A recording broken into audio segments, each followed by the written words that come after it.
Bourne Identity, la mémoire dans la peau, ou devrais-je dire la mémoire de belles séances de cinéma. Où ton corps frémit, où tu pousses des cris de débile en tabassant ton pote dans la rue pour reproduire les scènes de combat. La saga Jason Bourne, c'est tout ça, c'est une saga à laquelle je suis très attaché, sur laquelle je vais revenir sur la chaîne Robin des Bois Chronicles. Et nous allons commencer par le premier épisode. C'est vrai que j'aurais pu commencer par l'épisode 4 pour faire le mec fun, mais bon, restons dans l'ordre. Contexte de la Época. C'était ma séance du mercredi soir, on était en septembre 2002. Et celui-là, je suis parti le voir le premier jour, c'était le seul film qui était à l'affiche, qui avait l'air plus ou moins intéressant, même si j'étais un peu sceptique. Je ne connaissais absolument rien de ce que j'allais voir. La seule personne dont j'avais connaissance, c'était bien sûr Matt Damon. Parce que Matt Damon est très sympa, mais c'est un acteur à l'époque très lisse. Il avait fait ça, qui était très cool, mais il avait fait d'autres rôles comme ça, tu vois. Donc avec lui à l'époque, c'est pas où te situer. Mais bordel, dès les premiers instants, qu'est-ce qui m'a fait changer d'avis? Il m'a convaincu dès la première seconde. Il est crédible dans ce mec, Lost in Memories, qui va passer des frontières de la mort par une noyade à machine de guerre intraitable. Une des best intros de héros ever. Parce que je kiffe quand les mecs commencent à walper. Il commence le film avec 0 skills, 0 $, 0 armes. C'est un homme perdu, retrouvé inanimé dans la mer Adriatique, sorti des eaux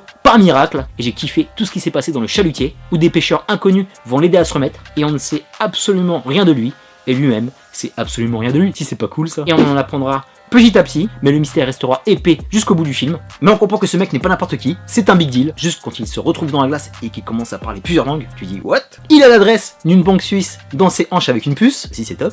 Il est super faillible et tu sens qu'il est dans une embrouille qui va le submerger de toutes parts. Et quand tu le vois ressortir du bateau, le mec, on dirait qu'il est tombé à l'eau, il est encore tout mouillé. Il a pas beaucoup de sous pour aller en Suisse, et c'est là que le déséquilibre arrive, te met une droite en pleine gueule, et cette scène qui te fait dire: purée, je vais mater un bête de film, mon pote. Tout va basculer dans cette toute petite scène, au parc avec les policiers. Ça dure 15 secondes, mais ça va bousculer complètement ta vision des films d'action. Bordel, j'ai jamais vu une exécution pareille. Ça allait super vite, et en même temps c'était précis. Et c'est là pour la première fois que j'ai vu la fameuse Checky Cam, qui nous met auprès de l'action, qui nous donne ce sentiment de réalisme, qui nous donne le sentiment aussi de prendre des coups dans la gueule. Celle-ci nuira au cinéma d'action en général sur ce qui va se passer après, car peu l'ont utilisé convenablement. C'est vrai que Douglas Mann, là, il a l'air plus à l'aise que les mecs de RoboCorp et des frères Rousseau. Et en plus des années auparavant. Et ici, ça découpe. Chaque fight est limpide. Et Jason, qui n'a toujours pas retrouvé la mémoire, fait parler son instinct animal par réflexe. Et tu sais que le mec va faire mal de bout en bout. C'est là que le film s'emballe. Le suspense s'épaissit. La traque se fait plus pressante dans cette quête d'identité. Et juste la scène avec les passeports, comment c'était terrible. Le mec, il pêche son passeport américain. Tu dis, oh, bah c'est bien, je m'appelle Jason Bourne. Mais en fait, il a plein d'autres passeports. Russes, même français, Nicolas Neumanissier, si j'ai bonne mémoire. Et en plus d'être dans un film d'action, d'espionnage, on est dans un thriller Hitchcockien, car l'action ne se situe pas que dans les bastons, juste à la façon dont il se déplace, la manière dont la caméra est placée par-dessus son épaule, et la manière dont il échappe au mec qui le poursuit, fabuleux. Jason Bourne est extraordinaire. Et dès qu'il rentre dans l'ambassade, pareil, ça kick sec. Tu dis le mec dans une ambassade américaine, il va jamais s'en sortir. Mais c'est pas grave mon pote, parce qu'il frappe fort, il désarme. Tu vois que le mec il veut pas buter parce qu'il veut comprendre qui il est. Monsieur est aussi bon en escalade, vraiment il est complet. Il doit se rendre à Paris et c'est là qu'il va faire la rencontre très importante de Marie au détour d'une ruelle. Moyennant finance, ils vont faire la route ensemble. Et cette scène est très clé, parce que ça va être le côté humain de Jason quand il va faire connaissance avec cette personne.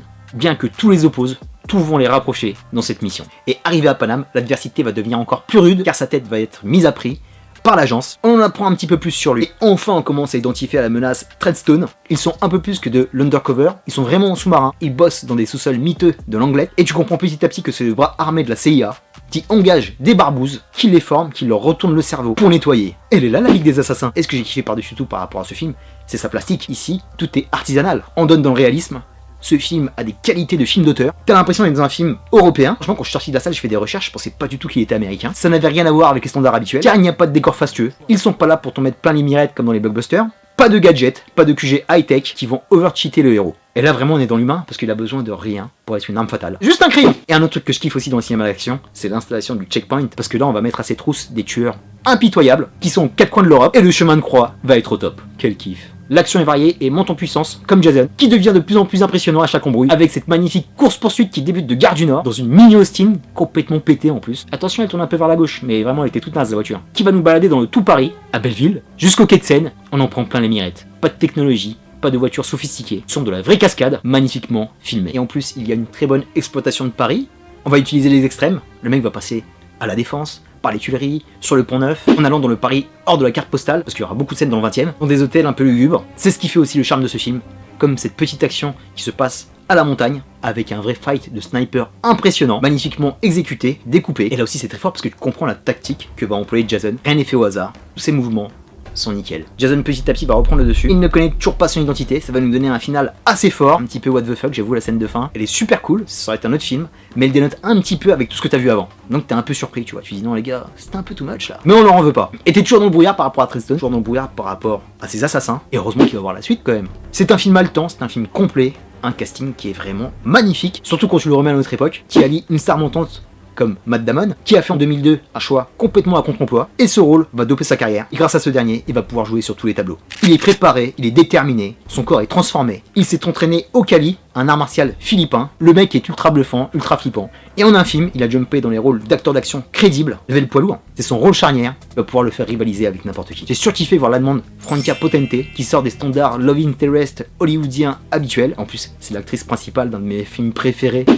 Cours la cour, Julia Stiles, qu'on connaissait aussi de quelques films romantiques, des vieux de la vieille comme Brian Cox ou Chris Cooper, et des acteurs en devenir qui étaient limite inconnus à l'époque comme Thomas Jane, Clive Owen, et même Walton Goggins qui a un rôle de nobody complet, une distribution très lourde. Pour conclure sur Bourne Identity, la mémoire dans ma peau. En 2002, ce film d'action a cassé ce qu'on voyait auparavant. Certes, il y avait des films asiatiques, mais au niveau quinri, on n'avait rien vu de tel. Il va changer le genre, pour le meilleur et pour le pire. Une mise en scène sèche et efficace va donner le là aux autres films d'action du genre qui vont s'en inspirer. Je vois Casino Royale quand je vois la nouvelle partie de Mission Impossible, merci Jason Bourne, et un peu merci 24 aussi, hein, ça a compté, une des franchises les plus homogènes au niveau qualitatif, et pour moi, la meilleure saga des années 2000.